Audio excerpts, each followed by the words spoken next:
হার্নিয়ার সমস্যা, অপারেশন করতে হবে। ডাক্তারের পরামর্শে তাঁরই নার্সিং হোমে ভর্তি হন পানিহাটির এক বাসিন্দা। অভিযোগ, সেখানে হার্নিয়ার বদলে করা হয়েছে অ্যাপেন্ডিক্সের অপারেশন। রোগীর দাবি, স্বাস্থ্যসাথীর টাকা হাতাতেই ইচ্ছে করে হার্নিয়ার বদলে অ্যাপেন্ডিক্সের অপারেশন করেছেন চিকিৎসক এই নিয়ে মুখ খুলতে চাননি।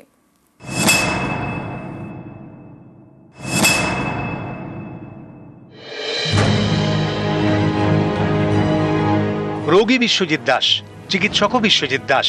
সেই চিকিৎসকের বিরুদ্ধে হার্নিয়ার বদলে অ্যাপেন্ডিক্সের অপারেশন করার অভিযোগ।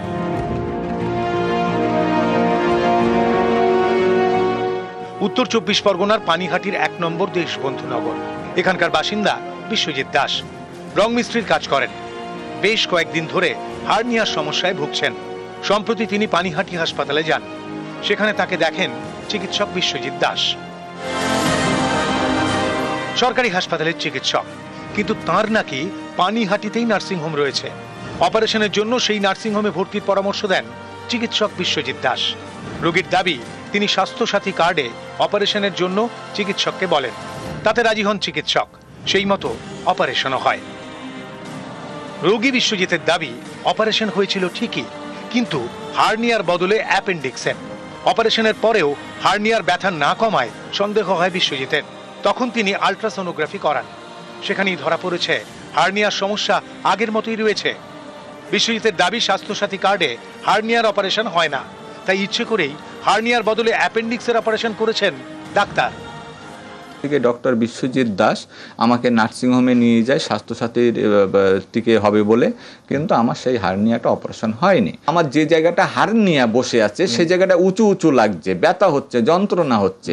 মনে সাহস নিয়ে আমি আল্ট্রাসোনোটা করলাম। আল্ট্রাসোনোটা করার পরে সে আল্ট্রাসোনো রিপোর্টে আসে যে হার্নিয়া কোনো অপারেশন হয়নি। চিকিৎসক বিশ্বজিৎ দাসের এই নিয়ে মুখে কুলুপ। ওনার বিরুদ্ধে স্থানীয়ভাবে আমরা তদন্ত চালাচ্ছি। যে তদন্তের ফলাফল আমরা স্বাস্থ্য ভবনে পাঠাবো বিশ্বজিৎ দাসের বিরুদ্ধে। যতদিন তদন্ত চলছে, যাতে তদন্ত প্রক্রিয়াটা প্রভাবিত না হয়, সেজন্য ওনাকে সাময়িকভাবে ওখান থেকে আমরা অন্য হাসপাতালে ডিটেলমেন্ট করে পানিহাটি থেকে সরিয়ে দিয়েছি। ওনার বিরুদ্ধে একাধিক অভিযোগ আছে, একাধিক। আজকে জাতীয় চিকিৎসক দিবসের দিন এই যে চিকিৎসকের নামে এই ধরনের অভিযোগ আসছে, এই নিয়ে কিন্তু চিকিৎসক মহলে যথেষ্ট উদ্বেগের বিষয়ে দেখা দিয়েছে।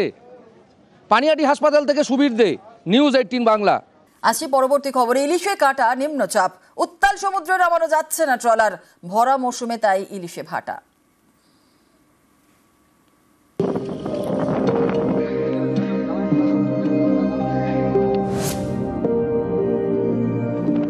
বর্ষাকাল, ইলিশে কুঁড়ি বৃষ্টি, ভালোই ধরা পড়ছিল ইলিশ।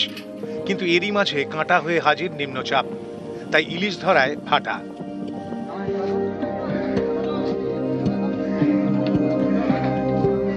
গত 15ই জুন থেকে উঠে গিয়েছে নিষেধাজ্ঞা। তারপরেই ইলিশ ধরতে সমুদ্রে রওনা দেন মৎস্যজীবীরা। প্রথম কয়েকদিনে কয়েকশো টন ইলিশ জালে ধরা পড়ে।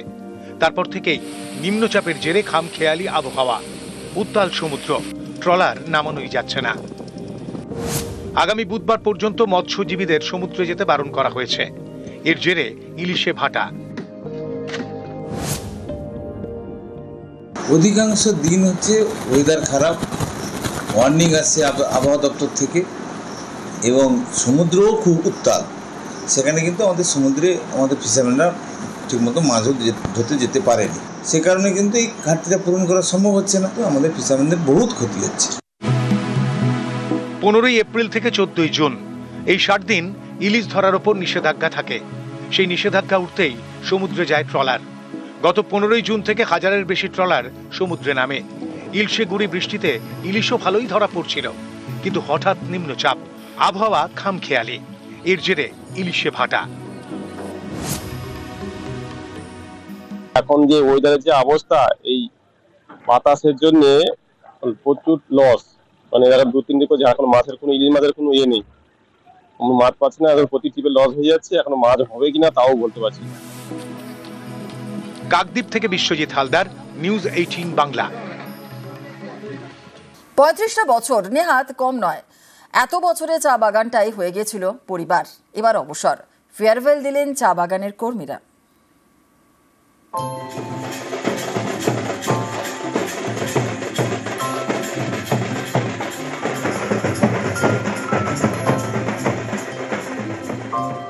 আলিপুরদুয়ারের ফালাকাটা, সবুজের কোলে চা বাগানে ঘেরা।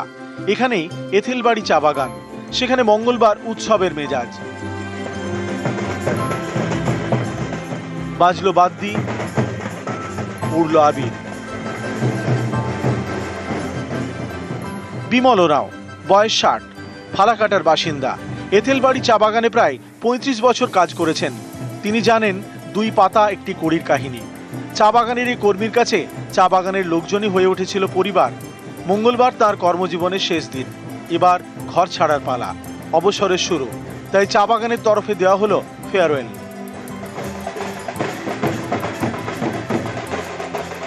हमारे बगान में एक सिस्टम बन जाए कि जे भी के रिटायरमेंट करे तो उनका फेयरवेल करे लगी बाजा गाजा नाच गान हो।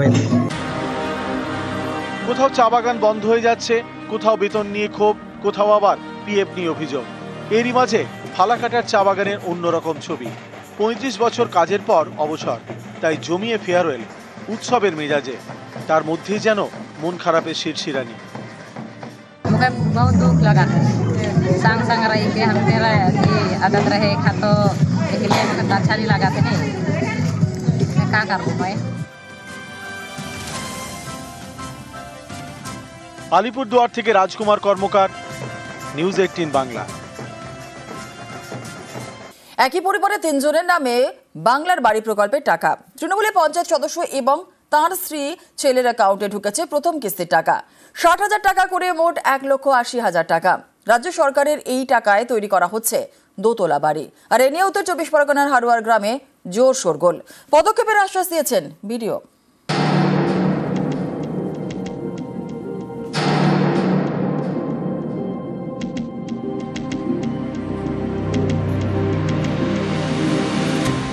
গরিবদের জন্য বাংলার বাড়ি দুবার টাকা দিচ্ছে রাজ্য সরকার, 60,000 টাকা করে, যাতে পাকা বাড়ি তৈরি করা যায়।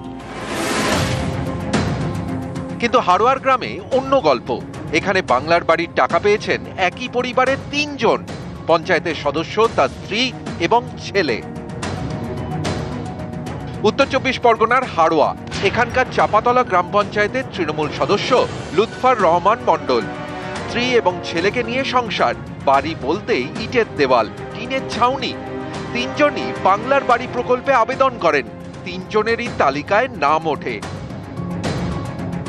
3 জনের অ্যাকাউন্টেই প্রথম কিস্তি 60,000 টাকা করে পড়েছে। সব মিলিয়ে 1,80,000 টাকা। এই টাকায় দোতলা বাড়ি করছেন তৃণমূলের পঞ্চায়েত সদস্য। কিন্তু এটা তো বেনিয়ম। এটা কিভাবে হচ্ছে? কেন রাজ্য সরকারের টাকা এভাবে নয়ছয় হবে? এই সব প্রশ্ন তুলে সরব হয়েছেন স্থানীয়রা। তারা প্রশাসনের বিভিন্ন দপ্তরে লিখিত অভিযোগ জানিয়েছেন।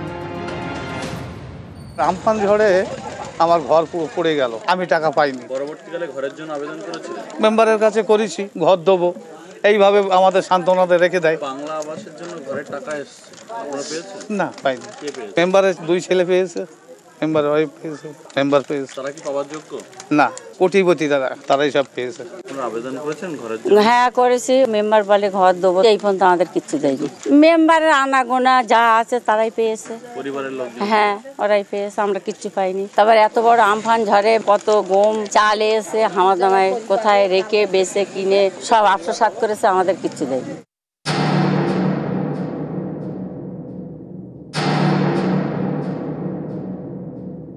আমার বিরুদ্ধে এইসব কমপ্লেন, আমি প্রধানের সঙ্গে থাকি, প্রধানের অন্তর্গত।